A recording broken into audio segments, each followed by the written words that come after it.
এরকম হয় না যে আপনার বস, আপনার কোনো কলিগ, আপনার কোনো ফ্রেন্ড আপনাকে কল করেছিল। সো এটাকে আমরা কি করে বলতে পারি? আমার বস আমাকে কল করেছিল। মাই বস কলড মি।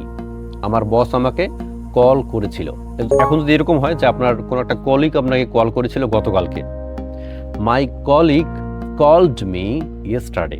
আমার কলিগ বা সহকর্মী আমাকে গতকালকে কল করেছিল। যেমন এখন আপনি বলতে পারেন যে আমি গতকালকে একটা ইন্টারভিউয়ের কল পেয়েছিলাম, তখন গেট হবে না গট হবে।